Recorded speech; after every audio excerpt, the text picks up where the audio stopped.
અહીંયા તમે જોઈ શકો છો કે વડોદરામાં આવેલ એસટી બસ સ્ટેન્ડ પાસે એક ઘટના ઘટી છે ને ઘટનામાં એવું જાણકારી મળ્યું છે કે એક મૃત્યુ થયું છે। આ ખૂબ જ દુઃખદ ઘટના કહેવાય। વડોદરામાં આપણે જોઈએ કે જે રીતના આ એક જાતનું ભ્રષ્ટાચાર હોય એવું પ્રસ્થાપિત થયું હોય એવું લાગી રહ્યું છે, કારણ કે જે સ્ટ્રક્ચર જે સ્કેલિટન આવે એ સ્કેલિટનમાં હલકી ગુણવત્તાવાળું હોય એવું દેખાઈ રહ્યું છે અને એના લીધે આ સ્ટ્રક્ચર કોલેપ્સ થયું છે અને એના લીધે કોઈનું મૃત્યુ થયું છે। એક જ માંગણી છે કે આવા જે બી કોન્ટ્રાક્ટર હોય, આર્કિટેક્ચર હોય, એવા પર કાયદેસરના ગુના નોંધાવા જોઈએ અને આ ભ્રષ્ટાચારના મોડલનો અંત ગુજરાતમાં આવવો જોઈએ એવી મારી માંગણી છે। જ્યારે વાત આવે તો સરકાર અને પ્રાઇવેટ પ્લેયરના સહયોગથી કોઈ કાર્ય થતું હોય તો એ સરાહનીય છે, પરંતુ જ્યારે આવી કોઈ ઘટના ઘટે છે ત્યારે પ્રાઇવેટ લોકોના કેટલા જવાબદારી નક્કી કરવામાં આવે છે એ બી એક પ્રશ્ન ઉદ્ભવશે।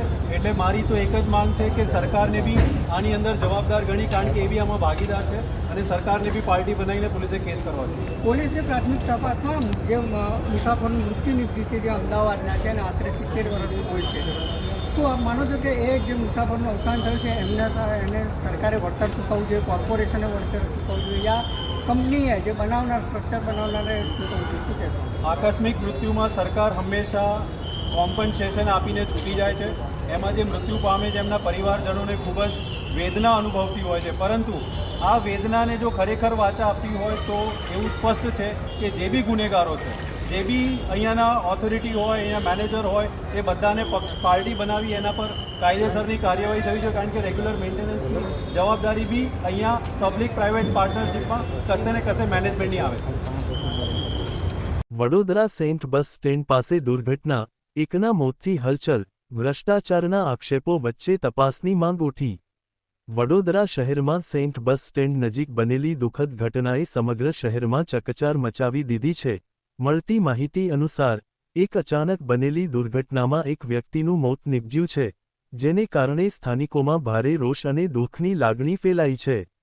પ્રાથમિક માહિતી મુજબ ઘટના સ્થળે આવેલી એક સ્ટ્રક્ચરલ રચના, સ્કેલેટન સ્ટ્રક્ચર અસ્થિર સ્થિતિમાં હતી અને પૂરતી સુરક્ષા વ્યવસ્થાનો અભાવ જોવા મળ્યો હતો। સ્થાનિક લોકોનો આક્ષેપ છે કે આ બાંધકામમાં ગંભીર બેદરકારી અને શક્ય ભ્રષ્ટાચાર થયો હોઈ શકે છે। ઘટનાને પગલે લોકોમાં સવાલો ઊભા થયા છે કે શું આ દુર્ઘટના માનવીય ભૂલ છે કે પછી ગેરરીતિઓનું પરિણામ?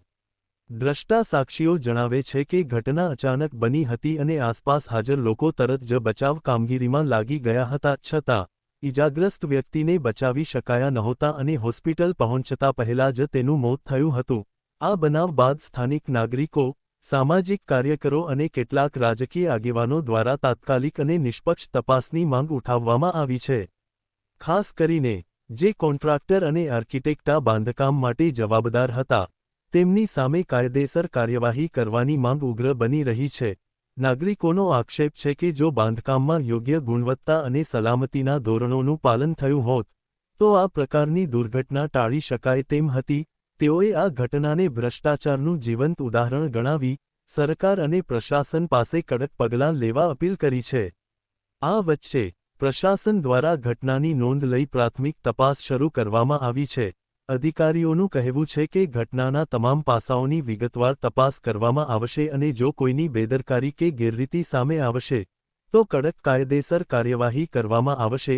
આ દુર્ઘટનાએ શહેરમાં બાંધકામની ગુણવત્તા, સલામતી અને પારદર્શિતાના મુદ્દાઓને ફરી એકવાર ચર્ચાના કેન્દ્રમાં મૂકી દીધા છે। નાગરિકોમાં હવે એક જ માંગ છે, દોષિતોને સજા અને ભવિષ્યમાં આવી દુર્ઘટનાઓ અટકાવવા માટે કડક કાયદા।